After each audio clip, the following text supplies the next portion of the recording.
Welcome back, everybody. This is Eric here with Iraq Veteran 8888. Today, I've got another Gun Gripe episode for you. And boy, I'm going to tell you, this one is a doozy, okay? And it's been grinding my gears for quite some time, and I figured we would all elaborate on it and get a good chuckle out of this. But it's, it's private range disrespectors, okay?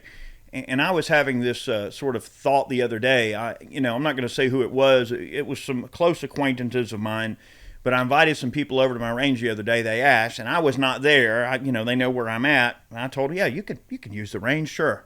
And I gave them a very modest list of requests to handle. And let's just say things have gone slightly south. And I want to kind of talk about that. And we'll go over some etiquette and things that you should consider when you're using other people's ranges, okay? Before we get started, I would like to thank my friends at Sonoran Desert Institute for supporting today's video. If you're looking for a career in the gunsmithing world, they're definitely your go-to source. They've got some awesome curriculum, amazing instructors, great distance learning programs that'll set you right on track to get a career in the gunsmithing world. Maybe you want to run your own gun business, start an FFL. They've got tons of things, even drone programs that will help you. You can even do real estate photography if you want. I mean, there's tons of things you can do. Check them out, Sonoran Desert Institute, SDI, and tell them that Eric sent you. And a big thanks to them for being a long-term supporter of the channel. So, I mean, this is a legitimate gripe. And I would tell you, I've been doing some thinking a little bit about gun gripes as a series. And I was looking at all the old episodes with Barry and I and all the stuff that Chad and I cut together. And it's just crazy to think that all of the random things that we've found to complain about over the years about things we see in the gun world, where there's some jacked up kitchen gunsmithing crap or some lingo and slang that gets thrown around. There's always somebody trying to throw shade at your boy here, okay? That's just, and I think we're all victims of it a little bit from time to time. So anyway, getting back to the subject matter at hand, I invited some people over to the range. And, look, that's fine. You got an outdoor range. You got all your steel set up. It's a nice, comfortable place to shoot that's private. Yeah, a lot of people want to use a private range, especially it's outdoors, especially that has steel. Because, let's face it, going to a range indoors is kind of boring. Okay, the only time it wasn't boring for me was when I was up at XCal hanging out with John and Sir Michael at their range day a couple of years ago, and they had Terran Tactical over there, Terran Butler, and they had this like bougie night thing set up inside of the indoor shooting range with black lights. It looked like a club in there, flashing lights. That was wild. Now that was cool. Okay, now I can go to the indoor range for that. All right, that's fun. But generally speaking, indoor ranges can be kind of the drudgery for some, but sometimes that's all you have access to is to go to the indoor range. And sometimes, it's exciting to, if you've never done it before, to just go outdoors and shoot some steel and get that instant feedback. So I can understand why somebody wants to use an outdoor range because, yeah, it's a very nice thing to do, But there are some, don't get me wrong, my rule is to have fun, okay, and don't kill yourself in the process.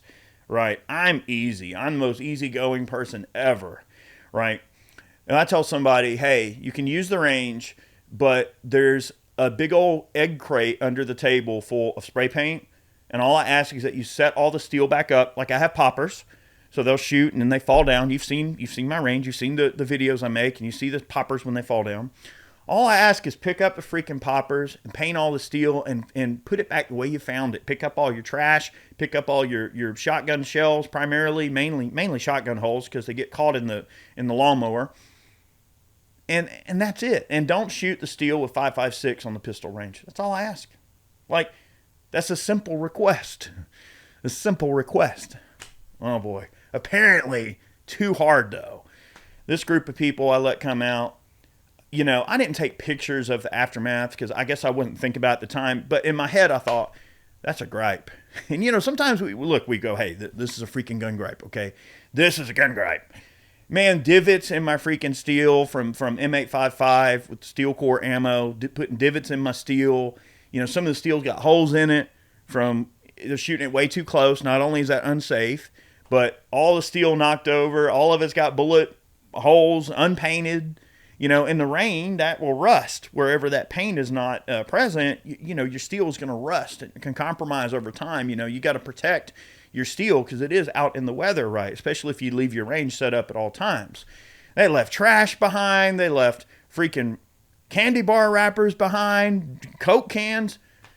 Let me tell you, them sons of bitches ain't gonna be back in my range, okay? And look, it's not a difficult request. If you're gonna go shoot at somebody's outdoor range, respect the rules. And look, the rules are usually quite basic. Just leave the dang place like you found it, right? If you show up and the steel is set up and it's painted and everything's perfect and there's no trash on the range, and that's the status you found the range in, that's how you need to leave the range, right? Especially if they provide the paint for you. It's not like I said, hey, you got to bring some paint with you, or bring a trash bag. There's trash bag. I keep a roll of trash bags on the range. I keep, spray paint on the range. I make it easy. Like, I provide it. I provide the resources to put the range back where it belongs, because I'm always destroying stuff on that range. I've always got random soda bottles laying around and cans of hominy and all sorts of random junk. I even leave Firebird targets out there that they're free to use. That I don't mind. They can use the Firebird targets up. I don't even care. Just put it back the way you found it. It's so freaking crazy to me. It grinds my gears how people expect people who have a private range on their own private land. They expect them to want to let them come and shoot on their property, and then they leave the property in that state of disrepair. And it doesn't matter if it's a short range, like a pistol range, a little bay or something, or whether it's long range for rifles. Someone comes out and does a whole bunch of long range shooting and then doesn't bother to go down range and repaint the steel. Like, it's a small thing. And to some it may be a trivial thing. But I think if you're gonna use someone's property like that, if you're gonna shoot their steel and you're gonna use their resources, I think the minimum requirement is to leave it the way you found it. So that's today's gripe. I didn't want this video to be super long, but boy, I'm sure some of y'all have some stories about situations where somebody has disrespected your land or disrespected your range. And don't get me wrong, like there's a bit of it we can sort of overlook as people, right? Like, I mean, we try to be nice people. We try to be understanding. Maybe they got in a hurry. Maybe there's an emergency. Maybe there's an explanation for why this was left this way. But after a while, I think the truth of the matter is people have to really come to a conclusion that if you let someone take advantage of you, they're going to continue to do it. Now, if I let these people come back to my range, I guarantee you they're going to do it again. So at that point, whose fault is it if I allow them to come back to the range? My fault or their fault? It's my fault for allowing them to continue the behavior. So these people know who they are, and they're not coming back, no matter how many times they ask. But now, I don't want to end on a droll note here. I've had people come over and use the range that are awesome folks. Like, yes, totally repaint, pick up trash.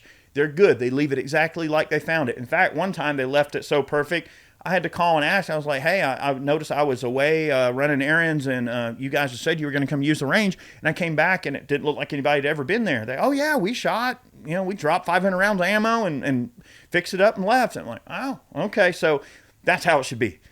Whoever owns that range should come back and be like, okay, wow, And look, here's some tips maybe for people. Maybe you're a person who you don't really get to shoot on, public land or outside very often. Maybe you're kind of stuck shooting indoors a lot. I get it. Okay, understand. You're going to opt to shoot indoors rather than not shoot at all. I understand. Okay, so I get it. But if you're a person who maybe you're trying to find a landowner who has a range, or find a friend, befriend someone who has a range, and maybe get them to allow you to come use that range. Now, there are ranges that are outdoor ranges that you can become a member, like a gun club, and go and shoot at the range. You might have some other people there with you, but just like the indoor range. But there are outdoor ranges you can go and rent, space and rent booth. That's fine. I'm not saying that. I'm talking like a private landowner where you're going to get permission from somebody to go use the range or something every now and then. If you're one of those people that's trying to do that, maybe one good way is like, hey, maybe in your church groups, or at work, get to talking to people about shooting. And you never know. Joe from accounting might be a guy who has a freaking range at his house, and you never know because you never asked about it. Or maybe the deacon at church, is down and loves guns. And, so the way you start that conversation, talk about guns a little bit and kind of feel someone out. Once you determine that they have a range, maybe say, hey, what if I provide a few pieces of steel for your range or whatever? Like, hey, how much steel do you have over there? Oh, well, I always thought a Texas Star would be cool. Well, why don't I buy a Texas Star or something, a shooting star or a plate rack, and bring it over and set it up on your land? And that, hey, I'll leave it there for the good of the group. Everyone can use it. Contribute something. Contribute something. Bring over some trash bags. Bring over some spray paint. Bring over a few pieces of steel. Maybe somebody lets you use their range and they come back and wait a minute, I didn't remember that plate rack being here. Like, contribute something, and don't tell them. And if they mention it, go, yeah, I thought maybe some more steel on the range would be cool. You're always going to get invited back. Pick up your trash, paint all the steel, maybe contribute something a little bit here and there, and that's going to go a long way. You'll always get invited back that way. So thank you so much for tuning into today's video. That's been today's Gun Gripe. I really hope you enjoyed it. I've got so many range videos on the way. It has been raining for 3 weeks straight in Georgia. It's been absolutely disastrous for me getting out to film outdoors. So I apologize for the lack of content in terms of range stuff, but I have a lot of things that I'm working on and I hope to share with you very soon. Thank you so much for tuning in. Many more videos on the way. We'll see you soon.